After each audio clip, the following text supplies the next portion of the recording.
저보고 지금 이걸 믿으라는 말인가요? 굉장히 화가 난 듯 보이는 한 외국인 여성이 시장 입구에 서 있는 한국인 대학생들과 말싸움을 벌이고 있습니다. 외국인 학생은 한국의 대학교로 유학이라도 온 듯 말싸움을 벌이는 한국인 대학생들과 똑같은 대학교 이름이 적힌 자켓을 입고 있는데요. 그런데 바로 그 순간 한국인 대학생이 다가오더니 다소 언짢은 목소리로 외국인 여성에게 한마디를 건넵니다. 그녀의 말을 들은 외국인 여성은 굉장히 충격을 받은 표정과 함께 휴대폰 카메라를 집어들더니 갑자기 시장을 뛰어다니기 시작하는데요. 과연 외국인 여성과 한국인 대학생들에게는 무슨 일이 있었던 것일까요? 감동 퍼짐 애청자 여러분, 영상 시작 전 좋아요와 불우이웃을 위해 끝까지 시청 부탁드립니다. 안녕하세요. 저는 체코에서 프라하 대학교에 다니고 있는 세로이라고 합니다. 약 2년 전부터 저는 20년 이상을 살아온 체코를 떠나 현재 한국 대학교로 유학을 와서 한국에서의 기숙사 생활을 하고 있는데요. 한국으로 오기 전 저는 한국에 대해서는 아무것도 모르는 그저 평범한 대학생이었고, 심지어는 체코를 떠날 생각 자체도 가지고 있지 않던 평범한 대학생이었습니다. 하지만 체코에서 경찰로 근무하시던 저희 아버지와 어머니는 어느 날 학교에서 과제를 마치고 돌아온 저에게 한국행 항공권을 끊어놨다면서 약 3년 동안의 강제적인 한국으로의 유학 생활을 통보하시더군요. 알고 봤더니 부모님께서는 제가 학교에서 돌아오는 사이 대학교 교수님에게도 연락을 해서 저의 유학 승인을 모두 마친 상태였습니다. 도저히 이해할 수 없는 강제적인 한국 유학에 대체 무엇 때문에 내가 한국에 가야 되냐고 물어봤으나 다소 고지식한 성격의 아버지께서는 한국으로 가야 저희 인생이 바뀐다는 어처구니 없는 한마디와 함께 방에 있던 제 짐까지 전부 꺼내 이미 여행 가방을 정리한 상태였죠. 아버지의 옆에서 우물쭈물하던 어머니에게도 왜 한국의 대학교에 다녀야 되냐며 물어봤지만 어머니께서는 뜬금없이 아버지의 경찰서에 자식을 한국으로 유학 보낸 경찰 동료가 있는데 한국에 갔다 오고 난 뒤 그 집 아들이 놀라운 인생을 살고 있다는 이해 못할 얘기들만 늘어놓으셨습니다. 항공권을 보니 놀랍게도 3일 뒤 출발하는 비행기였고 저는 어쩔 수 없이 거실에 있는 여행 가방을 챙겨 친구 집으로 도망쳤어요. 하지만 한국으로 출발하는 당일 놀랍게도 아버지는 저를 찾아 직접 친구 집으로 오셨고 그렇게 저는 끌려가다시피 한국행 비행기에 올라타게 되었습니다. 부모님 두 분 모두 경찰관 생활을 꽤 오래 하셨기 때문에 체코에서도 중산층 이상의 경제적으로 자유로운 삶을 살고 있었던 저는 단 한 번도 들어보지 못한 한국이라는 나라를 가야 된다는 사실에 기분이 좋지 않았습니다. 그런데 수십 시간이 걸려 도착한 한국의 공항은 제 생각과는 다르게 꽤 크고 웅장한 모습을 가지고 있었고 저는 이때부터 조금씩 당황하기 시작했는데요. 간단한 입국 심사를 끝내고 공항으로 나와보니 제가 다니게 될 한국의 대학교 이름이 적힌 피켓과 저를 기다리고 있는 한국인 여성분이 입국 심사대에 계셨습니다. 한국말을 전혀 할 줄 몰랐던 저였기에 다소 당황한 표정으로 그 여성분에게 다가갔지만 매우 젊어 보이는 한국인 여성분은 저를 너무나 반갑게 맞이해 주시면서 능숙한 영어로 저에게 말을 걸기 시작했어요. 한국이 체코보다 후진국이고 못 사는 나라라고 생각했던 저는 저보다 더 발음이 좋은 한국인 여성분의 영어 실력에 당황하게 되었고 저와 나이는 똑같지만 너무나 어려 보이는 외모의 한국인들은 다들 이렇게 매력적인 외모를 가진 건가라는 생각을 했습니다. 미현이라는 이름을 가진 그 친구는 자신이 현재 대학교에 있는 외국인들을 총괄 관리하는 총무와 같은 역할을 하고 있다는 말과 함께 궁금한 것이 있다면 자기에게 전부 물어보라는 매우 친절한 배려를 해주시더군요. 서울이라는 도시의 대학교에 국가 유학 신청서를 제출했던 저희 아버지 때문에 저는 거주지도 구할 틈도 없이 한국에 도착하고 말았고 어쩔 수 없다는 생각에 미연 씨에게 거주할 수 있는 집이 없어서 앞으로 어떻게 해야 될지 모르겠다는 황당스러운 하소연을 하게 되었습니다. 그런데 제 말을 곰곰이 듣고 있던 미연 씨는 자신에게 좋은 생각이 있다면서 곧바로 학교로 가자고 했고 저는 얼떨결에 미현 씨를 따라 입학 날짜가 아닌데도 서울의 대학교로 향하게 되었습니다. 그런데 미현 씨를 따라 서울의 대학교로 가기 위해 인생 처음 한국의 지하철을 탔는데 저는 깜짝 놀라고 말았는데요. 사실 체코에서 대학교를 다닐 때에는 체코의 지하철이 정확한 시간에 도착하지 않는 문제 때문에 대학교 수업에 지각을 한 적이 몇 번이나 있었는데 어째서인지 한국은 지하철이 예정된 시간에 도착하고 예정된 시간에 정확히 출발하고 있었기 때문입니다. 처음에는 그저 우연이겠거니 생각했지만 미연 씨가 가르쳐주는 대로 지하철 어플을 켜고 시간을 확인해보니 정말로 지하철이 휴대폰에 기록되어 있는 시간에 맞춰 도착하고 있었고, 저는 체코에서는 상상조차 하지 못했던 지하철의 상황에 이게 대체 뭐지라는 혼란에 휩싸이기 시작했습니다. 만약 한국이 진짜 후진국이라면 휴대폰과 지하철의 도착 시각이 연동되는 것에도 분명히 문제가 있어야 정상인데, 오히려 한국은 휴대폰으로 모든 생활 통제가 가능한 엄청난 디지털 선진국처럼 보였어요. 더군다나 또 하나 문화 충격이었던 것은 바로 지하철의 공기청정기가 수십 대나 운영되고 있었다는 사실입니다. 지하철은 원래 더러운 곳이고 관리되지 않는 곳이라고 생각했는데, 그것은 체코에서만 살아온 저의 편협한 편견이었죠.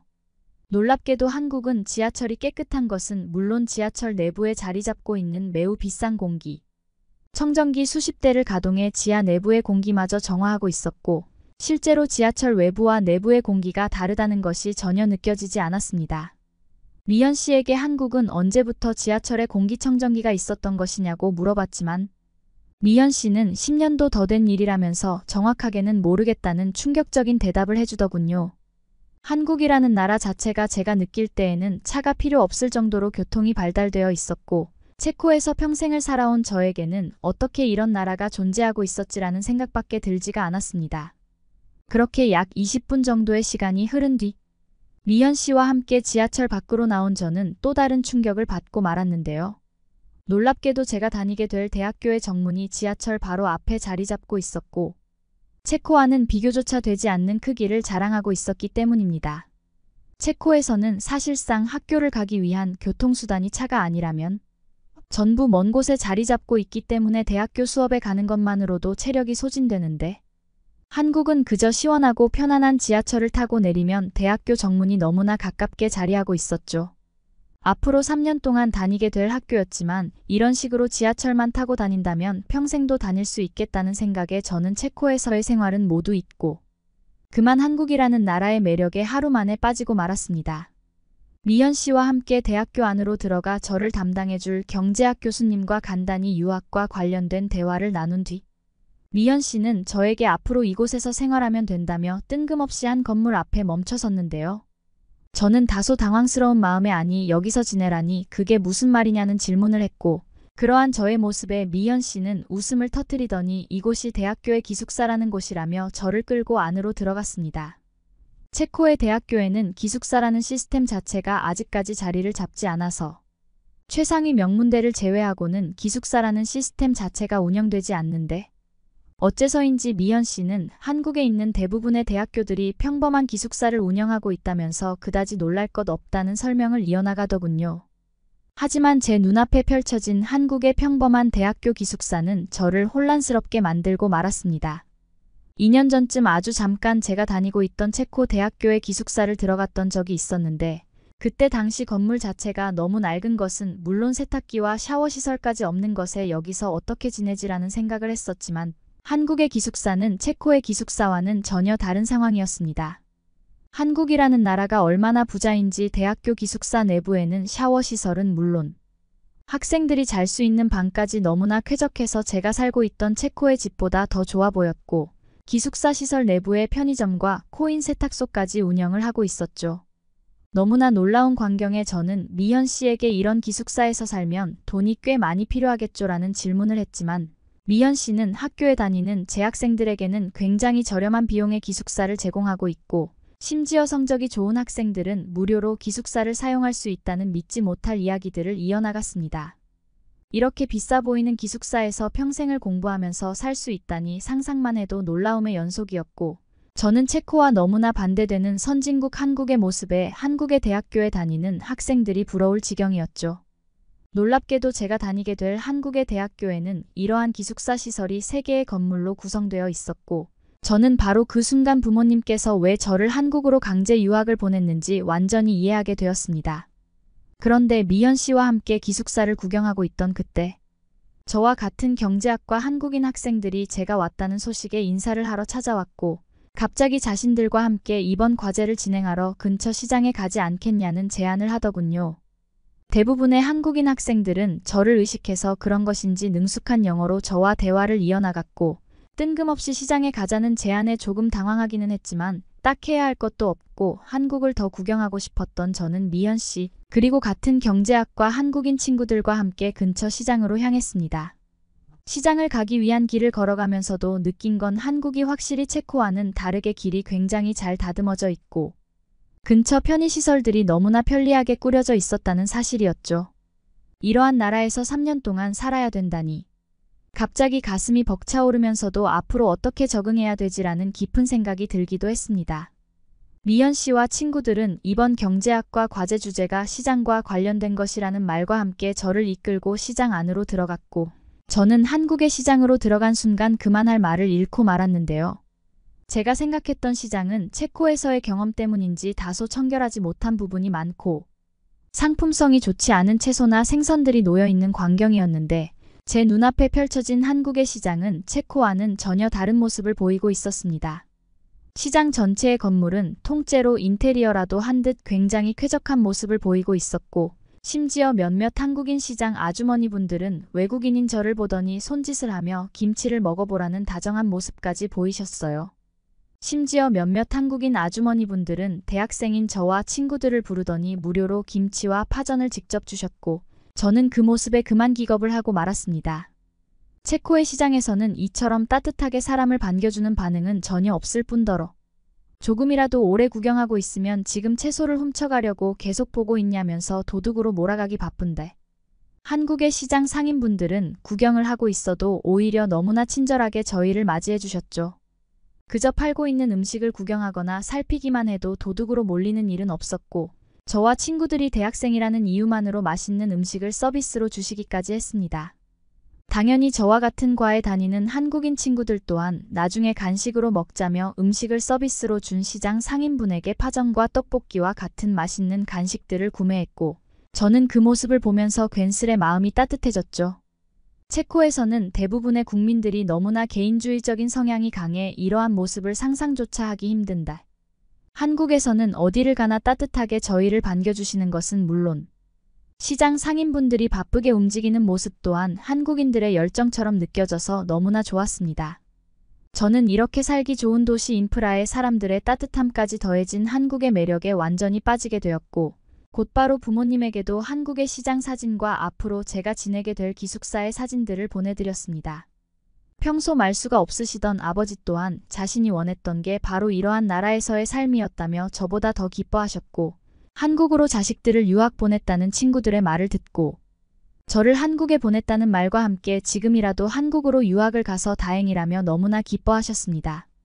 그 후 친구들과 시장 탐험을 마친 저는 학교 근처 번화가 이곳저곳을 구경하기 시작했고 살펴보면 살펴볼수록 깨끗한 도시이시면서도 자연도 있고 살기 좋은 편의시설은 전부 있는 서울의 모습에 그저 감사한 마음만 들더군요. 다행스럽게도 경제학과 한국인 친구들은 미연 씨를 포함해 저를 너무나 많이 도와주었고 저는 곧바로 한국의 대학교 생활에 적응해 나가며 기숙사 생활에도 빠르게 적응해 나갔습니다. 기숙사에서 지내면 지낼수록 따뜻한 물이 나오는 샤워실에서 씻을 수 있다는 사실과 샤워실 옆에 있는 세탁기에서 씻으면서 동시에 빨래까지 할 수 있다는 것은 왜 한국인들이 효율을 중요시하며 살아가는지 느낄 수 있을 정도로 엄청난 편리함이었죠. 특히 한국의 대학교에서 지내며 너무나 좋았던 것은 언제나 먹을 수 있는 학생 식당이었습니다. 체코에서는 사실상 대학교에서 급식이 나온다는 것 자체가 불가능할 정도로 열악한 대학교 환경이 많은데 한국의 대학교는 체코와는 전혀 다른 상황이었죠. 기숙사 생활을 하던 저는 다른 학생들과는 다르게 저녁에도 학식을 먹을 수 있었는데 저는 살면서 처음 먹어본 한식이 이렇게나 맛있는 음식이라는 것을 처음 알고는 지금껏 한식을 알지 못했던 시간이 아까울 정도였습니다. 물론 대학교 밖으로 나가면 더 맛있고 자극적인 음식들이 많았겠지만 아직 한국의 기숙사 생활과 대학교에 적응하고 있던 저에게는 대학교에서 나오는 한식이 집밥이나 다름없었고 매일매일 메뉴가 바뀐다는 사실은 기적에 가까웠죠. 항상 저에게 많이 먹으라며 밥을 주시던 한국인 아주머니분도 저에게 무슨 음식이 제일 좋냐면서 몇 없는 기숙사 생활, 외국인 학생이었던 저에게 저녁으로 따로 저만의 음식을 만들어 주시기도 했습니다. 그 후 약 1년이라는 시간이 지난 지금 저는 능숙한 한국어 실력은 물론 한국의 문화에도 완전히 적응했고 현재 제가 다니고 있는 대학교에서는 외국인 유학생들을 지도하는 총무의 역할을 맡게 되었죠. 그리고 아니나 다를까 지금도 저희 학교로 유학을 오는 외국인 학생들은 1년 전에 저처럼 놀랍도록 쾌적하고 살기 좋은 대학교 기숙사의 모습에 눈이 휘둥그레지며 저에게 많은 질문들을 건네고 있습니다. 한국에서의 대학교 졸업이 아직 조금 남아있지만 저는 취직도 한국에서 할 생각이기에 요즘은 취업 이민을 연장하기 위한 다양한 제도들을 알아보고 있죠. 일주일에 한 번씩 무조건 친구들과 함께 기숙사 근처 시장에 방문하는 저는 제일 좋아하는 음식이 한국의 전통시장에서 먹는 순대와 소주일 정도로 지금 한국에서의 삶이 그저 너무나 행복하기만 합니다. 한국에 유학 온 외국인 친구들에게 어디로 가서 한국 음식을 먹이면 좋을까요? 추천 부탁드립니다. 그러면 다음 사연으로 넘어가겠습니다. 손님 죄송하지만 나가주세요. 여기는 핀란드의 유명한 식당. 어떤 동양인 남성이 카드를 내밀자 갑자기 식당에서는 그 남성에게 나가라고 요구하기 시작하는데요. 이내 이 남성은 식당 밖으로 나가버렸고 식당에서 일하고 있는 직원들은 안도의 한숨을 내쉬고 있습니다. 대체 이 식당에서는 왜 이렇게까지 하는 건지 한번 알아보러 가실까요? 안녕하세요. 저는 핀란드에서 살고 있는 소피아라고 해요. 저희 부모님은 이곳에서 꽤 큰 레스토랑을 운영하고 계신답니다. 그러다 보니 저는 어릴 때부터 자연스럽게 부모님을 도와드리면서 자랐어요. 보통은 레스토랑에서는 홀서빙 일을 맡아서 하고 있습니다. 손님을 맞이하고 주문을 받고 음식을 나르는 일이 주된 업무랍니다. 일하면서 느낀 게 참 많았는데 그 중에서도 특히 놀라웠던 건 중국인 손님들이에요. 중국인들 중에는 한국인인 척하면서 막 갑질을 하는 사람들이 간혹 있더라고요. 처음에는 중국인과 한국인을 잘 구별하지 못했는데 일하다 보니 어떻게 다른지 조금씩 깨닫게 됐습니다. 핀란드 사람들은 중국 사람들에 대한 인식이 좋지 않아요. 심지어 어떤 가게에서는 중국인 손님을 아예 받지 않을 정도라고 하더라고요. 그만큼 중국인들이 말썽을 많이 부린다는 거였습니다. 그 맘도 이해하는 게 저도 가끔 진상 중국인 손님을 만나면 골치가 아프답니다. 그래서 다른 가게에도 도움이 되고 싶어서 제가 겪은 일을 커뮤니티에 글로 올리기 시작했어요. 제가 그래서 언급한 중국인과 한국인의 차이점 중 하나는 선불로 계산할 때 반응이 다르다는 거예요.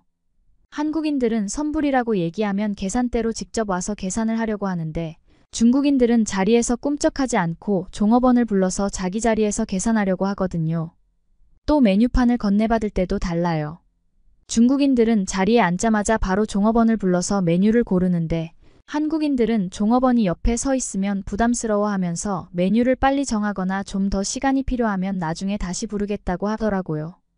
아무래도 한국인들은 다른 사람을 배려하는 마음이 있어서 그런 것 같아요. 음식을 먹는 태도도 많이 달라요. 중국인들은 좀 더럽게 먹는 편이고 정리도 안 하는데 한국인들은 식사를 마치고 나갈 때 자기가 먹은 자리를 치워야 하는지 물어보기도 한답니다. 기본적인 예의범절이 몸에 배어 있다고 할까요? 이런 이야기를 제가 하나하나 예시를 들어 글로 올렸더니 엄청난 호응을 얻었어요. 하루도 안 돼서 조회수가 몇십만이 되었고 댓글도 수백 개가 달렸습니다. 어떤 사람들은 제가 쓴 글을 공지를 올려야 한다는 의견까지 나왔다니까요. 사실 중국인 손님 때문에 호텔이나 식당이 문을 닫기까지 하는 경우가 핀란드에서 종종 있거든요. 그래서 제가 중국인을 걸러낼 방법에 대해 쓴 게 인기를 끈 것 같았답니다. 글이 뜻밖의 반응을 얻게 되어 기분이 좋았어요. 그렇게 기분이 좋은 채로 일을 하고 있던 어느 날 저는 깜짝 놀랄 소식을 들었답니다. 언니한테 엄청난 일이 생겼다는 거예요. 우선 이 엄청난 일을 설명드리기 전에 언니 이야기를 잠깐 해드릴게요. 공부를 그닥 좋아하지 않고 학창시절 내내 놀기만 한 저와 언니는 어렸을 때부터 많이 달랐어요. 언니는 어릴 때부터 공부하는 걸 정말 즐겼습니다. 가만히 지켜보니까 언니가 좋은 성적을 받고 난 다음부터는 계속 그 기분을 느끼고 싶어 하더라고요. 점점 더 재미가 붙어서 고등학교 때는 항상 전교 1등을 놓치지 않았어요. 그렇게 공부에 빠져 지내던 언니는 대학에 가서도 좋은 성과를 냈고 결국 글로벌 대기업에 취직이 되는 기쁨을 맛봤답니다. 저희 가족은 언니가 대기업 갔을 땐 거의 경사였다니까요. 파티를 열고 선물을 주고 난리가 났었답니다. 언니가 대기업을 다닌 이후부터는 부모님께서 전보다 언니를 더 소중하게 대하시는 게 눈에 보였어요. 그에 비해 저는 여전히 레스토랑에서 일하느라 제대로 된 직업도 없고 미래에 대한 고민만 가득한 상태였습니다. 게다가 저희 언니는 저와 공부 말고도 외모도 남달라 학창시절에도 남자애들한테 엄청 인기가 많았어요. 이러면 안 되지만 그런 언니를 보면서 솔직히 질투를 한 번도 안 해봤다는 건 거짓말이에요. 얼굴도 예쁘고 머리도 좋으니 부럽지 않을 수가 없었거든요. 그런데 언니는 자기한테 고백하러 오는 남자애들을 하나같이 다 걷어차더라고요. 눈에 차지 않는다는 듯 냉정하게 퇴짜를 놓곤 했습니다. 남자애들이 그렇게 줄을 서도 언니는 공부하는 재미에 푹 빠져서 연애엔 눈길도 주지 않더라고요. 전 도저히 이해가 안 갔어요. 언니한테 고백하러 온 남자애들도 다 괜찮아 보이던데 말이에요. 같은 여자로서 봐도 충분히 매력적인 남자들이었거든요. 오죽하면 공부만 파고드는 언니를 보면서 에휴 언니는 정말 인생을 재미없게 사는구나 하는 생각까지 했다니까요. 그러다 보니 언니는 그렇게 예쁜 외모를 갖고 있으면서도 대학을 졸업할 때까지 연애를 한 번도 안 해봤어요. 옆에서 보기에도 너무 안타까운 일이었습니다. 그런데 어느 날 언니가 갑자기 들뜬 표정으로 저한테 달려와 귓속말을 하는 거예요. 자세히 들어보니 남자친구가 생겼다는 거였습니다. 순간 깜짝 놀랄 수밖에 없었어요. 그 까다롭기로 소문난 언니가 드디어 마음에 드는 남자를 만나다니 정말 믿을 수 없었고 얼마나 대단한 사람일지 너무 궁금했답니다. 저는 처음으로 언니가 만난 남자가 누군지 정말 궁금해서 언니한테 사귀는 사람이 누구냐고 계속 쫓아다니면서 물어봤는데 언니는 그저 웃기만 하면서 약속 잡고 만나면 소개시켜주겠다는 말만 했습니다. 언니의 의미심장한 미소에 절 더욱 궁금증에 휩싸이게 만들더군요. 며칠 뒤 드디어 언니와 언니의 남자친구를 같이 만나기로 한 날이 되었어요. 약속 장소로 향하는 내내 가슴이 두근거렸습니다. 과연 어떤 사람일까? 얼마나 멋진 사람이길래 언니의 마음을 사로잡은 걸까? 상상의 나래를 펼치며 식당 문을 열었습니다. 식당에 들어서자 한눈에 언니 커플이 보였어요. 저는 제가 너무 늦었나 싶어 급한 마음에 허둥지둥 뛰어갔습니다. 그런데 막상 언니 옆자리에 앉아있는 언니의 남자친구를 보고는 눈이 휘둥그레졌어요. 뭔가 핀란드 사람이 아닌 것 같은 거예요. 가까이서 보니 서양 사람들 틈바구니에서 그 남자만큼은 확실히 동양적인 얼굴 생김새를 하고 있더라고요. 그런데 언니 남자친구는 제가 지금까지 봐왔던 그 어떤 동양인보다도 훨씬 잘생겼어요. 누구나 빠질 정도로 말이에요. 특히 높은 콧대에 날렵한 눈매라니 그 눈빛이 얼마나 깊은지 마치 영화 배우를 보는 것 같았다니까요. 근데 이런 잘생긴 얼굴을 보면서도 한편으론 걱정이 됐어요. 혹시 중국인이면 어떡하나 싶어서요. 평소에 중국 손님들 때문에 스트레스를 많이 받아서 중국인에 대한 인상이 저한테 그리 좋지 않거든요. 그러니 언니가 중국인과 연애하는 건 도무지 달가울 리가 없었습니다. 그래서 전 은근슬쩍 언니한테 눈빛으로 도대체 저 사람은 어디 나라 사람이냐는 식으로 물어봤어요. 다행히 언니도 제 눈빛을 알아들었는지 옆에 있는 남자친구의 팔짱을 끼면서 남자친구한테 내 동생한테 소개 한번 해달라고 말하는 게 아니겠어요? 그랬더니 언니 남자친구가 싱긋 웃으면서 자기는 한국에서 왔다고 말해주더라고요. 한국인이라니 정말 다행이었습니다. 아까 말씀드렸다시피 식당에서 일하면서 경험했던 것 때문에 중국인에 대한 인식은 굉장히 안 좋았지만 한국인에 대한 인식은 정말 좋았었거든요. 한국인을 만나는 언니를 보자니 왠지 모르게 제가 기분이 좋더군요. 문득 언니가 저렇게 한국계 글로벌 대기업에서 멋진 한국인 남자친구를 사귀었다고 하니까 저도 한국계 글로벌 대기업에 가도록 열심히 살아야겠다는 생각까지 들더라니까요. 언니랑 그 남자친구의 모습을 가만히 보고 있자니 연애의 묘미가 이런 거구나 싶었어요. 서로를 바라보는 눈빛이 얼마나 다정한지 오가는 대화에서 둘만의 세계가 느껴지더라고요. 특히 언니 남자친구는 제가 지금껏 사귀어본 남자들과는 차원이 달랐어요. 언니의 이야기에 집중하여 경청하는 모습과 고개를 끄덕이며 공감을 표하는 모습에서 남다른 배려심이 느껴졌습니다. 언니 말에 귀 기울이되 절대로 말을 끊지 않고 존중하는 태도가 인상적이었어요. 그러면서도 저한테도 친근하게 대해주시는 거예요. 식사 내내 따뜻한 시선으로 절 바라보며 대화에 자연스레 끌어들이는 모습에 금세 마음이 열렸습니다.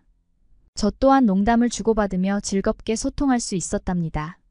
그렇게 자연스레 셋이 어우러져 식사를 하는데 처음엔 언니가 연애는 처음이라 걱정이 되긴 했어요. 그런데 언니 커플의 알콩달콩한 분위기와 자연스러운 모습을 지켜보니 이런 사람이라면 언니에게 안성맞춤이구나 하는 확신이 들더라고요. 제 눈에 봐도 언니랑 한국인 남자친구는 너무 잘 어울리는 커플이었거든요. 그런데 식사를 하던 도중 언니가 저한테 놀라운 사실을 털어놓는 거 아니겠어요? 알고 보니 언니와 그 남자친구는 최근에 사귄 게 아니더군요. 벌써 만난 지 꽤 오래되었고 두 사람은 결혼을 전제로 만나는 중이라고 했어요. 게다가 언니는 결혼하게 되면 남자친구의 고향인 한국에서 살 계획이라고 하더군요. 그 말을 듣는 순간 머리가 띵 울릴 정도로 충격이었어요. 사실 언니가 연애를 하고 있는지 저는 전혀 몰랐거든요. 게다가 언니 남자친구가 조만간 저희 부모님께 찾아뵙고 정식으로 인사드리겠다는 거 있죠. 부모님이 과연 언니의 연애를 허락하실지 걱정되면서도 한편으론 두 사람이 잘 되기를 바라는 마음이 간절했습니다. 그렇게 셋이 즐거운 시간을 보내고 며칠 뒤 가족끼리 둘러앉아 저녁을 먹던 중에 언니가 갑자기 부끄러워하더니 먼저 말문을 열었어요. 자기에겐 사귀는 사람이 있다는 거였습니다. 부모님은 깜짝 놀라 숟가락을 떨어뜨리셨어요. 두 분 다 눈이 휘둥그레지더니 언니의 남자친구가 어떤 사람인지 이것저것 물어보기 시작하셨습니다. 핀란드에선 한국에 대한 인식이 좋긴 하지만 부모님은 딸이 동양인과 사귀는 건 결코 용납할 수 없다는 입장이셨거든요. 결혼은 말할 것도 없고요. 그 말을 들은 언니의 얼굴이 금세 어두워졌습니다. 좋아하는 사람을 부모님이 인정해주지 않으니 마음이 많이 상했을 게 훤히 보이더군요. 직접 언니 남자친구를 만나봐서 얼마나 좋은 사람인지 알고 있었던 저는 옆에서 지켜보기만 했는데도 너무 안타까웠습니다. 저는 부모님께 언니 남자친구를 한번 만나보시면 생각이 달라지실 거라고 용기 내어 말씀드렸어요. 제가 본 언니 남자친구의 모습을 떠올리며 자초지종을 설명했습니다. 그런 사람과 결혼한다면 언니가 얼마나 행복할지 그래서 절로 안심이 된다고요. 하지만 고집이 엄청 세신 부모님은 쉽게 마음을 열지 않으셨어요. 언니가 땅이 꺼져라 울면서 매달리며 사정사정 비니까 겨우 한번 만나보는 걸 허락하셨습니다. 그러고서는 한번 만나본다고 해서 그게 곧 허락을 의미하는 건 아니니 오해하지 말라고 못 박으시더라고요. 드디어 언니 남자친구가 저희 집에 찾아오기로 한 날 저는 떨리는 마음을 감출 수가 없었어요. 현관문 앞에 초인종 소리가 울리자 언니가 신나서 마치 날아갈 듯 가볍게 뛰어가 문을 여는 거 있죠. 반갑게 포옹하는 두 사람을 보니 저도 모르게 절로 입가에 미소가 떠올랐습니다. 다시 만난 언니 남자친구는 여전히 잘생겼더라고요. 깔끔한 옷차림에 단정한 머리, 날카로운 눈매까지 괜히 제가 다 긴장됐지만 언니 남자친구의 따뜻한 미소에 긴장이 풀리는 것 같았답니다. 현관에 들어선 언니 남자친구는 공손한 자세로 부모님께 깊숙이 고개 숙여 인사를 올렸어요. 그 모습이 얼마나 인상 깊었는지 모른답니다. 저절로 부모님도 호감이 가실 만큼 정중한 모습이었거든요. 도대체 왜 그러시는 건지 너무나 모욕적이고 무례한 태도라는 생각에 저는 부모님이 너무 부끄러웠어요. 그런데 그 상황에서도 언니 남자친구는 조금도 기죽은 기색이 없었다니까요. 오히려 부드러운 어조로 그래도 이쁘게 봐주시면 절대 실망시켜드리지 않겠다면서 부모님을 설득했습니다. 언니 남자친구는 결국 그날 부모님의 허락을 받지 못한 채 돌아가야만 했어요. 하지만 절대 포기하지는 않더군요. 그 이후에도 언니 남자친구는 부모님의 마음을 얻기 위해 가진 노력을 다 기울였어요. 부모님 생신이나 크리스마스 같은 기념일이 다가오면 늘 언니 손에 정성 가득한 선물을 쥐어서 부모님한테 전달해 주더라고요. 언니를 위해서 저렇게까지 할 수 있나 싶었다니까요. 심지어 가끔 부모님 가게에 직접 찾아와 일손을 돕는 거 아니겠어요? 잘생긴 남자 직원이 있다고 소문이 나서인지 언니 남자친구가 오는 날이면 여자 손님들이 길게 줄을 서서 기다리고 있었답니다. 어떤 날에는 언니 남자친구가 온 덕분에 역대급 매출을 기록하기도 했어요. 그때 부모님께서는 티를 안 내시려고 했지만 저는 입가에 웃음이 가시지 않는 걸 다 봤었답니다. 그럴 거면 이제는 허락해주지 진짜 너무들 하시더라고요. 이런 언니 남자친구의 진심이 통했는지 1년쯤 지났을 때 기적 같은 일이 일어났어요. 부모님이 마음을 돌리신 거예요. 그렇게 깐깐하시던 분들이 결국은 언니의 결혼을 허락해 주셨다니까요. 그로부터 1년 뒤 언니는 핀란드에서 남자친구와 결혼식을 올렸어요. 결혼식을 올리자마자 형부와 언니는 한국행 비행기에 몸을 실었습니다. 부모님은 여전히 걱정이 가득한 얼굴이었지만 형부의 든든한 모습에 조금은 안심이 되셨는지 가끔 놀러 오라는 말씀과 함께 떠나는 걸 허락하셨어요. 그렇게 해서 언니 부부는 한국에서 새로운 삶을 시작했답니다. 처음에는 막막하고 두려웠겠지만 서로 의지하며 잘 헤쳐나가리라 믿어 의심치 않았어요. 저는 형부를 보면서 외모도 출중하고 인성도 훌륭한 한국 남자와 결혼하는 게 소원이 됐습니다. 언니가 형부와 함께 한국으로 떠난 뒤에도 저는 평소처럼 부모님 일을 도와드리며 지냈어요. 식당 홀에서 종업원들을 관리하고 손님들을 맞이하는 게 일상이 되어버렸습니다. 그러던 어느 날 언니에게서 연락이 왔습니다. 제 도움 덕분에 무사히 결혼할 수 있었다면서 고마워하더라고요. 그러면서 저한테 특별한 제안을 하는 거 아니겠어요? 한국 와서 편히 쉬었다 가는 게 어떻겠냐고 말이에요. 심지어 형부가 숙박비며 항공권까지 다 부담해주겠다는 거 있죠. 저는 그때 너무 기분이 좋아 날아갈 뻔했다니까요. 형부를 본 이후로 한국은 제게 로망인 나라가 되었거든요.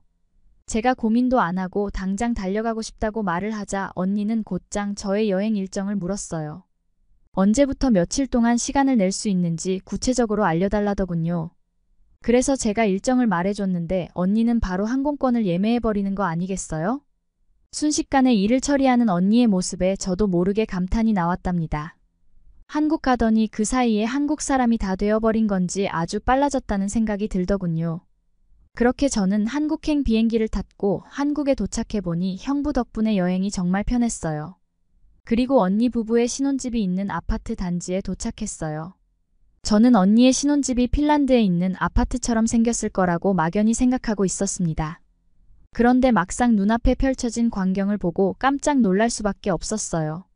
제 눈앞에 펼쳐진 광경이 마치 미래 도시 같더군요. 그때 시간이 저녁쯤이었는데 건물들은 하늘을 향해 쭉쭉 뻗어 있었고 곳곳에서 화려한 조명이 반짝였습니다. 정말 이게 아파트 단지라니 도저히 믿기지가 않더라고요. 하지만 그 생각도 잠시 내부에는 엄청나게 좋은 엘리베이터가 있었고 그걸 타고 순식간에 30층에 도착하고 나서야 안심이 되었답니다. 언니네 집 문을 열고 들어서는 순간 또 한 번 놀라고 말았어요. 이게 진짜 신혼집이 맞는 건가 싶었으니까요. 왜냐하면 핀란드의 일반적인 집들은 대부분 좁아서 2층 집에서 많이들 살거든요. 그런데 언니네 집은 마치 그런 핀란드 집 두 채를 합친 것보다 더 넓어 보이는 거예요. 오죽하면 이 정도 크기라면 굳이 2층 집이 필요 없겠다는 생각이 들었답니다. 신이 난 저는 이리저리 돌아다니며 구석구석을 살펴봤어요. 그런데 신기하게 생긴 가전 하나가 눈에 들어오더라고요. 분명 냉장고처럼 생겼는데 너무 길쭉하고 홀쭉한 거예요. 음식을 저기다 어떻게 넣는 거지? 나는 호기심에 언니를 불러 냉장고가 어쩌다 저렇게 날씬해졌냐고 물어봤답니다. 그랬더니 언니가 피식 웃더니 제게 설명해 주더라고요. 그건 냉장고가 아니라 스타일러라는 거 있죠. 밖에서 묻은 먼지나 냄새가 걱정될 때 옷을 스타일러에 걸어두면 쓱쓱 없어진다고 하더군요. 눈이 동그래진 저는 그런 제품은 처음 본다며 신기했어요. 당장이라도 써보고 싶은 마음에 언니한테 애원하면서 매달렸습니다. 그러자 언니가 지금은 아니고 나중에 해보는 게 좋겠다며 고깃집 얘기를 꺼냈어요.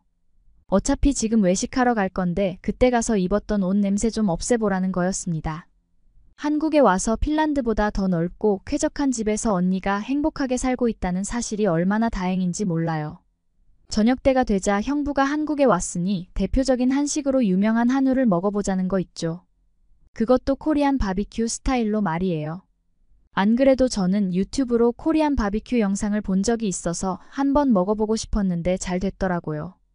그렇게 셋이서 한우 전문점으로 향했어요. 식당에 들어간 저는 태어나서 처음으로 코리안 바베큐 스타일을 마주쳤는데 정말 신기하더라고요. 저는 보통 고기라고 하면 주방에서 미리 조리해주는 스테이크 같은 게 익숙했거든요. 그런데 코리안 바베큐는 여러 사람이 함께 나눠 먹기 좋게끔 테이블 중앙에 그릴이 있고 구워진 고기를 한 점씩 집어먹는 스타일인 거 있죠. 여러 명이 둘러앉아 편하게 대화를 나누며 식사를 할 수 있게 테이블이 정말 잘 갖춰져 있었어요. 문득 한국 사람들은 함께 어울리는 걸 좋아하고 서로 아껴주는 정 많은 사람들 같다는 생각이 들었답니다. 고기를 구워 먹으면서 문득 일본에서 먹었던 야끼니쿠가 떠올랐어요. 그 맛이 지금 먹고 있는 코리안 바비큐와 비슷하다는 생각에 저도 모르게 혼잣말을 중얼거렸습니다. 이야기 꽃을 피우는 사이 드디어 한우가 테이블에 도착했습니다. 붉게 물든 고기를 보는 순간 절로 군침이 돌았답니다. 특히 불판 앞에 선 점원이 마블링이 넘치는 고기를 군더더기 없이 구워내는 모습이 장관이더군요. 숯불을 다스리는 노련한 손놀림의 절로 감탄사가 흘러나왔습니다. 그리고 한 입을 먹어봤는데 그 맛을 아직도 잊지 못하고 있어요. 가득한 육즙이 퍼지면서 혀끝에서 살살 녹는 부드러운 식감이라니 이게 바로 소고기의 참맛이구나 싶었거든요. 구운 고기 그 자체로도 근사했지만 곁들여진 기름장과 쌈장에 찍어 먹자 색다른 풍미가 배가 되는 게 아니겠어요? 제가 한우에 푹 빠져 허겁지겁 먹어치우자 형부가 고기 쌈에 도전해보라며 저를 부르더라고요. 쌈란이 처음 듣는 단어에 깜짝 놀라 되물었습니다. 제가 알고 있는 몇 안 되는 한국어 단어 중 하나가 싸움이었거든요. 그래서 순간 형부한테 저와 싸우자고 말하는 건 줄 알고 당황했답니다. 형부 당연히 형부랑 싸우면 제가 지지 않을까요? 이렇게 여리여리한 저랑 싸우고 싶어요 라고 말하니까 형부가 빵 터지게 웃으면서 쌈은 한국어로 무언가를 감싼다는 뜻이라고 설명해줬어요. 그리고는 능숙한 손놀림으로 상추에 야채와 각종 고기, 쌈장이라고 하는 양념까지 넣어서 저한테 한 입에 넣어보라고 하더군요.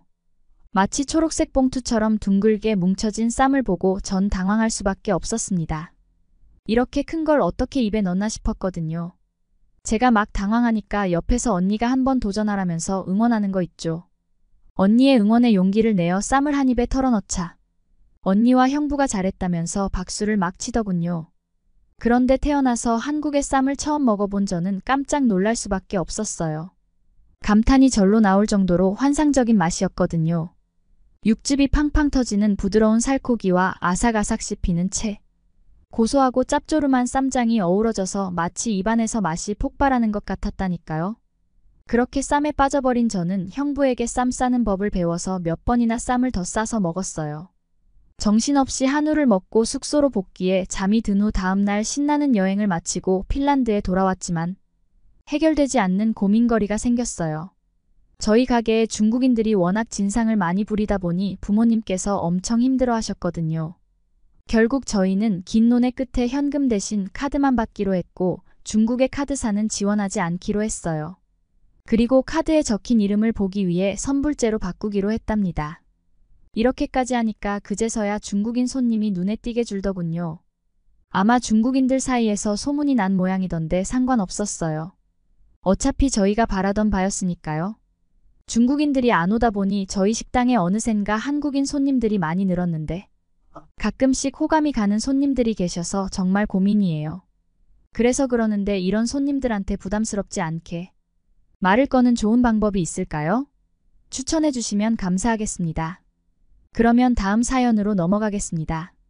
살면서 이렇게 수치스러웠던 건 처음이라니까요. 여기는 한국의 어느 유명 호텔잠에서 깨어난 스페인인 남성이 멍한 표정으로 머리를 부여잡고 있습니다. 이내 옆에 있던 사람의 팔을 붙잡으면서 대체 이게 어떻게 된 상황인지 물어보고 있는데요. 대체 이 남성에게는 무슨 일이 있었던 건지 한번 알아보러 가실까요? 안녕하세요. 저는 스페인에서 태어나 지금은 경호원으로 일하고 있는 로버트라고 합니다. 저는 한국을 2번이나 다녀왔는데요. 그때 있었던 일들을 꼭 소개시켜드리고 싶어서 이렇게 글로 작성했습니다. 아무래도 제가 경호원이 어떻게 되었는지 설명드리려면 잠시 제 이야기를 해야 될 것 같네요. 저는 어릴 적 왜소한 체격 때문에 왕따를 당하고 괴롭힘을 받았었고 친구들이 저를 놀리고 때리는 걸 맞았던 적이 있었어요. 한동안 맞고만 지내다 보니 도저히 이대로는 안 되겠다 싶다는 생각이 어느 순간 문득 들더라고요. 스스로를 지키기 위해서 그 뒤부터 운동을 배워야겠다고 결심했답니다. 유도와 주짓수 그리고 복싱 등 닥치는 대로 모든 운동을 배우기 시작했어요. 처음엔 익숙하지 않아서 힘들었지만 어떻게든 악착같이 버텼었죠. 매일 땀 흘려 연습하다 보니 점점 근육도 붙고 체력도 좋아지는 게 바로 느껴지더라고요. 그렇게 꾸준히 운동한 결과 예전처럼 괴롭힘을 당하는 일은 없어졌어요. 그 이후부터는 저 말고 괴롭힘을 당하던 친구들까지 지켜줄 수 있게 되었답니다. 걔네들 지켜주면서 가슴속에서 왠지 모를 뿌듯함이 느껴지더라고요. 이때 느낀 기분이 좋아서 그 뒤로부터는 누군가를 지키는 일을 해야겠다고 마음먹게 됐답니다. 하지만 경호원이 되기로 결심은 했지만 막상 하려니 만만치 않더라고요. 이론적인 지식은 물론이고 실전에서 바로 써먹을 수 있는 격투 기술의 순발력까지 갖춰야 했으니까요. 그래도 마음먹은 일은 꼭 해내고 싶었어요. 그래서 경영학과에 진학을 했죠. 낮에는 열심히 학교 수업을 듣고 밤에는 운동을 아주 빡세게 하면서 준비하다 보니 노력 끝에 드디어 경호원이 될 수 있었답니다. 그렇게 힘들게 입사한 후 신입 시절에는 일반 행사나 기업 행사 경호가 주된 일이었어요. 서툴고 실수투성이라 쉽지 않았습니다. 그래도 좌절하지 않았어요. 일이 끝나고도 늦게까지 남아서 열심히 공부하고 훈련했답니다. 밤새 이론서를 읽고 체력 운동에 땀 흘리면서 노력하다 보니 점점 발전해 나갔어요. 그 노력 덕분인지 몰라도 동기들 중에서는 실력이 탑급이었고 팀장님한테도 칭찬을 자주 받을 수 있었습니다. 보통 경호원이 유명 인사를 담당하려면 경력이 아주 많이 쌓아야 해요. 저도 하루빨리 유명인들을 담당하고 싶어서 노력하고 또 노력했답니다. 그런데 어느 날 저에게 깜짝 놀랄 만한 소식이 들렸습니다. 경력이 많지 않은 제가 유명 축구 스타 경호팀에 투입된다는 거였죠. 알고 보니 중국에서 다른 나라의 축구 대표팀들을 초청해서 경기를 연다고 하더라고요. 문제는 그중 한 팀에 엄청난 슈퍼스타 선수가 있어서 경호 인력이 아주 많이 필요했던 거예요. 그래서 평소에 저를 눈여겨보시던 팀장님께서 저를 거기에 투입하기로 하신 거였습니다. 그때 저는 설렘 반 두려움 반이었어요. 그 유명한 축구 선수를 경호한다는 게 말이 쉽지 엄청난 영광이면서도 무거운 책임감이 느껴졌거든요. 그 선수는 보안상 이름을 밝힐 수는 없고 앞으로 가르시아라고 가명으로 부르도록 할게요. 함께 경호 임무를 맡은 선배인 레버리가 절 불러서 중국은 특히 위험하니까 긴장을 늦추지 말라고 하더라고요. 언제 무슨 사고가 터질지 몰라 긴장하지 않을 수 없었습니다. 아니길 바랐던 제 예감은 적중했어요. 아무리 긴장하고 또 긴장해도 사고는 막을 수 없더라고요. 경기 도중에 누군가 관중석에서 뛰어내리는 게 보이는 순간 심장이 내려앉는 듯 했습니다. 저도 모르게 외마디 소리를 지르며 달려갔지만 그때는 이미 늦었어요. 그 남자는 그라운드로 뛰어들어 가르시아에게 달려들고 있었거든요. 그 남자를 붙잡기 위해 안간힘을 썼지만 소용없었어요. 눈 깜짝할 사이에 가르시아에게 안겨버리는 걸 지켜볼 수밖에 없었습니다. 그 광경을 보는 순간 머리가 하얘졌어요. 만약 광적인 펜이 흉기라도 들고 있었다면 아찔한 상상에 온몸에 소름이 돋았습니다. 한 사람의 무모한 행동이 가르시아의 인생은 물론 축구계 전체의 역사를 뒤바꿔 놓을 뻔했다는 게 믿기지가 않더라고요. 그런데 더욱 어이없는 건 광적인 펜의 행동이었어요. 상대팀 골키퍼와 태연이 하이파이브를 하더니 마치 자기가 선수 인형. 그라운드를 활보하는 거 있는 거 아니겠어요? 그 꼴을 보자니 치가 떨리더라고요. 무전기에서 비상이 걸렸고 저희 경호원들은 사방팔방으로 뛰어다니며 그 남자를 잡으려 했습니다. 숨이 턱끝까지 차오를 만큼 뛰고 또 뛰어서 겨우 그를 붙잡았어요. 근데 그 남자의 표정을 좀 보니 아주 싱글벙글이더라고요. 자기가 뭘 잘못했는지도 모르겠다는 듯이 말이에요. 정말 그때 얼마나 소름 끼쳤는지 몰라요. 이런 짓을 벌여놓고 어떻게 저렇게 웃을 수 있는지 중국 사람들이 이해가 가지 않았습니다. 말도 안 되는 난입 때문에 경기는 중단될 수밖에 없었습니다. 우여곡절 끝에 재개된 경기는 어찌어찌 끝까지 마무리됐지만 경호팀에 대한 질타는 피할 수 없었어요.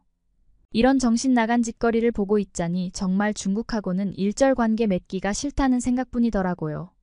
그렇게 고된 첫 스타 경호를 마친 직후 잠시 숨 돌릴 새도 없이 새로운 임무가 날아들었습니다. 이번엔 한국으로 가는 유명 축구 선수의 경우였어요. 중국에서의 악몽 같은 경험 때문에 벌써부터 걱정이 앞섰습니다. 한숨을 푹푹 내쉬며 걱정하는 제 모습을 보더니 선배는 중국에서 고생한 건 사실이지만 한국은 그보다 몇 배는 더 험할 거니 마음의 준비를 한다더라고요. 심지어 거기선 목숨까지 걸고 일해야 할 만큼 험난하대요. 한국 입국 전 훈련할 때부터 각오를 단단히 해야 한다더라고요. 장난으로 하는 소린가 했더니 선배 표정이 싸늘하더라고요. 다시 그런 악몽 같은 날들을 겪어야 한다니 벌써부터 지긋지긋한 마음이 들었습니다. 하지만 주어진 일정을 피할 수 없었어요. 떨리는 마음을 애써 누르고 떠날 채비를 차렸습니다. 처음 한국 땅을 밟는 순간 제 눈을 의심할 수밖에 없었어요. 그토록 혼잡하고 시끄러웠던 중국 공항의 악몽이 오버랩되면서 극도로 긴장하고 있었거든요. 근데 한국에 도착하자마자 중국처럼 우르르 다가오는 사람들은 단 한 명도 없더라고요. 수많은 팬들이 주변에 모여 있긴 했지만 중국에서처럼 통제불능인 상태는 아니었습니다. 심지어 질서정연하게 대기하고 있는 팬들을 보니 얼떨떨한 기분이 들더라고요. 순간 멍하니 서 있는 저를 발견한 선배가 웃으며 정신 차리라고 어깨를 툭 치고 갔습니다. 하지만 예상과 달리 훈련은 무사히 끝났어요. 훈련이 끝난 후 한국에서의 일정은 남산타워를 가는 거였습니다. 처음엔 그다지 높아 보이지 않아 걸어서 올라가면 되겠거니 했어요. 그런데 모두가 케이블카에 줄을 서더라고요. 이렇게 낮은 곳을 굳이 케이블카까지 타야 되나 싶었지만 다들 케이블카에 올라타는 걸 보면서 저도 어쩔 수 없이 줄을 섰답니다. 케이블카에 올라타고 보니 남산이 제법 높다는 걸 실감하게 되더라고요. 구두를 신는 발로 저 높이까지 걸어 올라갔다면 정말 고역이었겠죠. 숨이 턱에 닿고 다리는 후들거렸을 거예요. 케이블카 덕분에 편하게 정상에 도착할 수 있었답니다. 남산 위에 올라서자 서울의 전경이 한눈에 들어왔어요. 멋진 광경을 앞에 두고 잠시 넋을 잃고 있는데 제가 경호 중인 축구선수분은 무척 여유로워 보이더라고요. 서울에 한두 번 온 것 같지 않는 듯한 느낌을 내뿜었죠. 그런데 뭔가 이상했어요. 선배 경호원이 한국에서는 중국보다 몇 배는 더 긴장해야 한다고. 그렇게 겁을 주던 말이 무색할 만큼 한국에서의 경호 임무는 무척 평화롭게 흘러가고 있었거든요. 심지어 이 정도면 휴가를 온 게 아닐까 하는 생각이 들 정도로 모두가 여유로웠습니다. 저녁 무렵 너무 궁금했던 저는 선배를 불러 세웠어요. 중국과 한국이 비교도 안 될 정도로 달랐다고 생각했던 저는 선배한테 왜 그렇게 겁을 줬는지 따져 물었습니다. 제 질문을 들은 선배는 장난기 어린 미소를 지었어요. 알고 보니 제가 중국에서 일할 때 긴장감이 좀 부족해 보여서 일부러 약을 좀 올리려고 장난쳤다는 거예요. 한국에서 경호하는 것은 거의 휴가나 마찬가지라 여유 있게 임무를 수행해도 된다는 말까지 덧붙이더라고요. 도무지 믿기지 않는 말이었어요. 경호를 어떻게 휴가처럼 여길 수 있냐고 따져 물었습니다. 그러자 선배는 한국인들은 기본적으로 남에게 패 끼치는 걸 되게 부끄럽게 여긴다는 거예요. 길에서 유명인을 봐도 그 사람한테 피해가 될까봐 가까이 다가가려 들지 않고 폭력은 더더욱 상상도 못한다고 하더라고요. 일정을 다 끝내고 돌아갈 때쯤이면 자신의 말뜻을 알게 될 거라는 말도 덧붙였어요. 거기다가 저한테 한국으로 경호하러 온 건 정말 축복이니까 지금 이 순간을 즐기라고 말하더라고요. 선배의 말은 좀처럼 이해가 가지 않았어요. 하지만 한국에 머무는 동안 조금씩 그 의미를 깨닫게 되더라고요. 이튿날 들른 곳은 인파가 몰리기로 유명한 놀이공원이었어요. 왜 이렇게까지 사람 많은 곳을 굳이 찾아오나 싶었어요. 사람이 많으면 위험할 수도 있겠다 싶었는데 그건 제 기호에 불과하더라고요. 물론 멀리서 유명인을 알아보는 눈빛이 느껴지긴 했어요.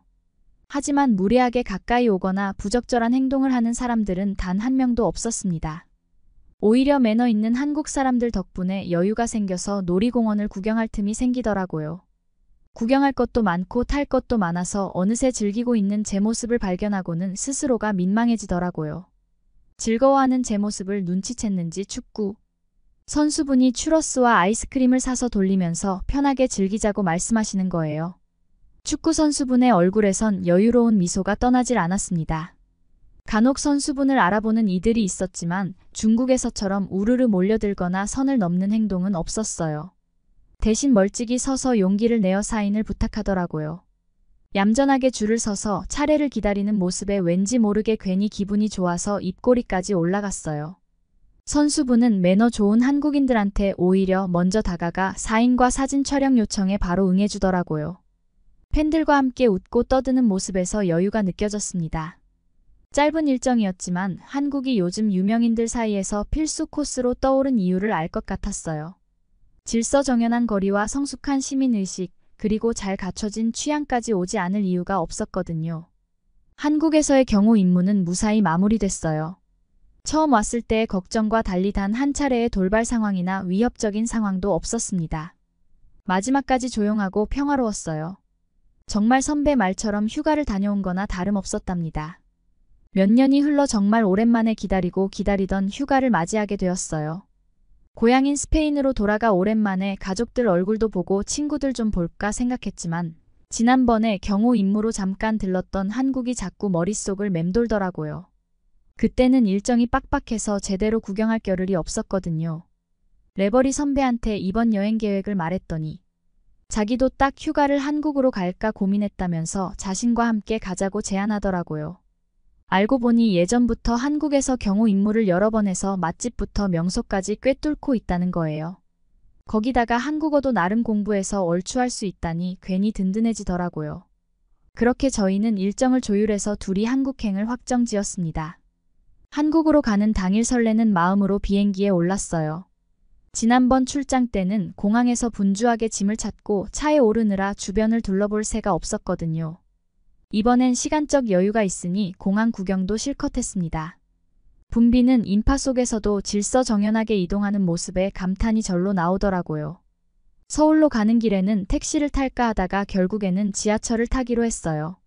레버리가 한국이 지하철이 세계 1위라고 자랑을 하고 또 하더라고요. 한국의 지하철이 세계 1위라고 하니까 괜히 더 타보고 싶은 거 있죠. 그렇게 저희는 지하철역으로 들어갔는데 깜짝 놀랄 수밖에 없었어요. 물론 전 세계를 다니면서 지하철을 모두 타본 건 아니지만 제가 타본 지하철 중에는 가장 깔끔하고 쾌적했거든요. 거기다가 색깔로 잘 구별된 노선도가 처음 보는 저한테도 쉽게 느껴졌고 구석구석 이용객을 배려하는 마음이 느껴지더라고요. 다들 스크린도어 앞에 줄을 섰고 저희도 그 뒤에 줄을 섰어요. 다행히 열차에 바로 탈 수 있었고 레버리랑 제가 앉을 자리도 남아 있었어요. 자리에 앉아서 지하철을 구경하면서 눈에 띈 게 있었는데 그건 바로 옆자리에 앉아있는 초등학생 정도 돼 보이는 남학생이었습니다. 보통 저 나이대 애들 같으면 친구들이랑 뛰어놀고 장난치기 바쁠 텐데 얌전히 자리에 앉아있는 모습이 정말 인상 깊었어요. 신기해서 이리저리 지하철을 구경하고 있었는데 갑자기 그 아이가 자리에서 벌떡 일어나더라고요. 엄마를 찾으러 가는 건가 싶어서 빤히 쳐다보고 있었는데 자기 앞에 있는 어떤 여성분께 자리를 양보하는 것 같았습니다. 나중에 레버리한테 들었는데 옆자리에 앉아있던 아이는 앞에 있던 임산부한테 자리 양보를 했던 거고 자신의 엄마가 동생을 임신했을 때 엄청 힘들어 하셨다면서 자리에 앉아 가라고 말을 했다는 거 아니겠어요? 물론 앞에 계신 임산부분도 여러 번 사양을 했지만 아이의 표정을 보니 앉지 않을 수 없었을 것 같다고 레버리 말을 해주더라고요. 바로 옆에 앉아있던 건 저였고 어른인 제가 먼저 양보를 해줬어야 했는데 싶은 생각이 들면서 괜히 민망해졌습니다. 도대체 어린아이가 어떻게 저렇게 의존할 수 있는지 믿을 수가 없었죠. 한국에서는 가정교육을 어떻게 시키길래 아이들이 이렇게 예의 바르게 자랄 수 있었나 싶었어요. 그래서 한국 사람들 자체가 매너가 좋은 건가 하는 생각도 했었답니다. 우여곡절 끝에 목적지에 닿아 호텔 체크인을 하려는데 레버리가 저한테 뭐 하나 물어보더라고요. 예전에 경호원으로 일하면서 알게 된 동료가 있는데 그분께 맛있는 식사를 대접하고 싶어서 부르고 싶은데 괜찮냐고 물어봤죠. 대신에 저에게도 맛있는 걸 같이 사주겠다면서 함께 가는 게 어떻냐고 했습니다. 한국에서 한우를 쉽게 먹을 수 있는 게 아니라면서 이번 기회를 놓치면 아마 평생 후회를 할 거라고 괜히 놀더라고요. 어차피 누군가와 친해지는 건 자신 있었고 공짜로 한우까지 사준다니 호기심에 바로 레버리를 따라 나섰답니다. 식당에 들어서자 고급스러운 인테리어가 시선을 사로잡았어요. 저희는 곧바로 안내를 받아 자리에 앉았어요. 잠시 후 직원이 숯을 놓고 주문한 고기를 정성스레 구워주기 시작했어요. 석쇠 위에서 노릇노릇 익어가는 고기를 보는데 군침이 돌더라고요. 거기다가 은은한 참숯향과 지글거리는 소리까지 들 식욕을 더욱 돋았어요. 저는 앞에 놓인 고기를 보는 순간 깜짝 놀랐어요. 왜냐하면 한우를 보는데 와규랑 굉장히 비슷해 보였거든요.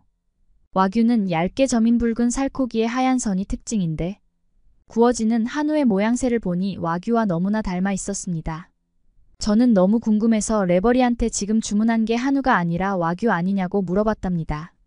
제가 물어보자 레버리는 웃으며 대답했어요.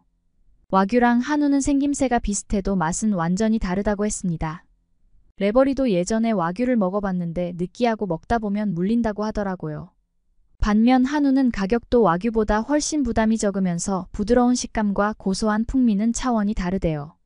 거기에 여기 식당은 곁들이는 반찬도 일품이라 더할 나위 없이 맛있게 즐길 수 있을 거라고 강조했습니다. 그 말을 듣고도 솔직히 좀 의아했어요. 같은 소고기인데 가격 차이가 훨씬 저렴하면서 맛은 더 좋은 게 이해가 가지 않았거든요. 게다가 고기를 얇게 썰면 퍽퍽해질 법도 한데 말이죠. 고기가 육즙을 머금으려면 당연히 두툼해야 한다는 게 상식 아닌가요? 마음속으로는 반신반의했지만 겉으로는 수긍하는 척 고개를 끄덕였어요. 저희가 한우에 푹 빠져 식사를 즐기던 그때 문득 낯선 얼굴 하나가 시야에 들어왔어요. 여자분이었는데 거침없이 다가오는 그분을 보면서 첫눈에 반한 듯이 저도 모르게 숨을 죽이고 있었습니다.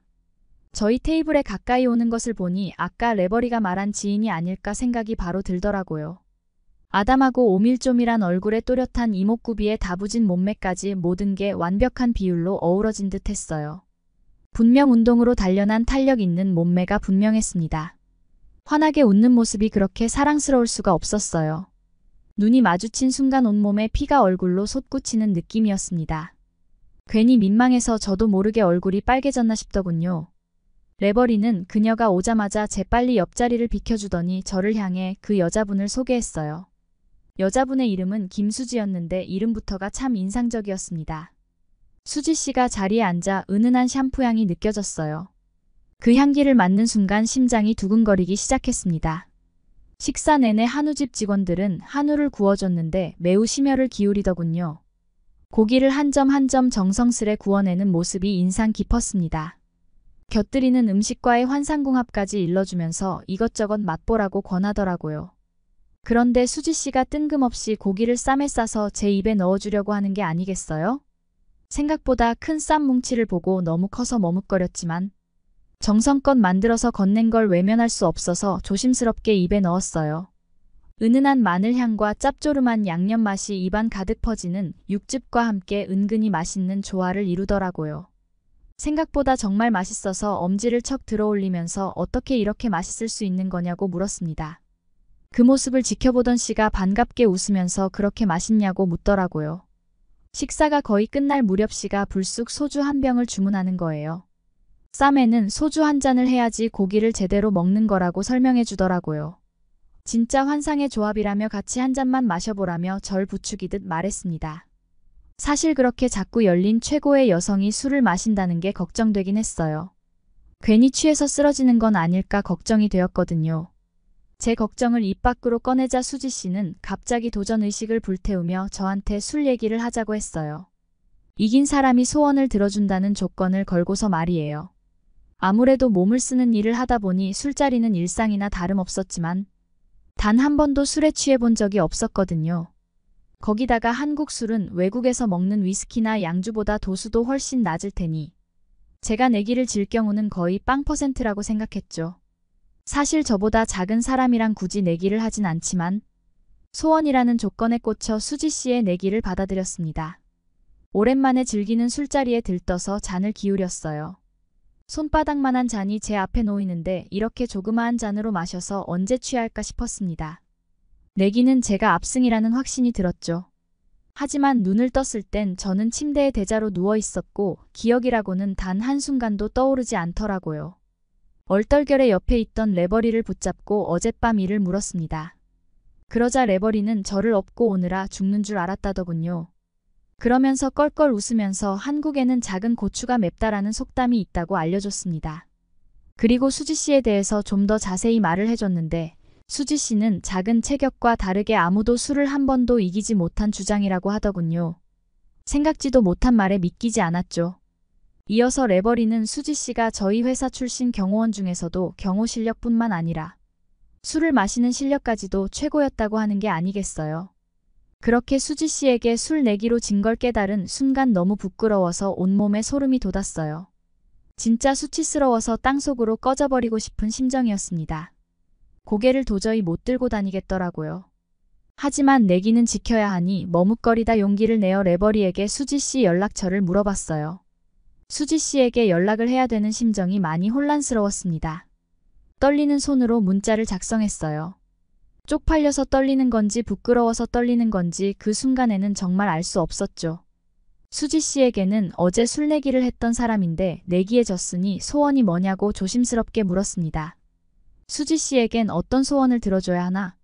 이런저런 생각을 정말 많이 했습니다. 그렇게 몇 분이 지났을까? 수지 씨에게 답장으로 온 소원은 바라는 게 큰 건 없고 하루 동안 재미있게 놀아달라는 거였습니다. 데이트 당일 3년 만에 데이트는 처음이라 걱정이 정말 많았지만 그래도 다행히 즐겁게 데이트를 마무리할 수 있었답니다. 조만간 다시 수지 씨를 만나게 될 것 같은데 특별히 기억에 남을 수 있을 만한 데이트 코스가 있을까요? 여러분은 어떻게 보셨나요? 응원과 격려의 한마디씩을 댓글로 남겨주시기 바랍니다. 사연자분들께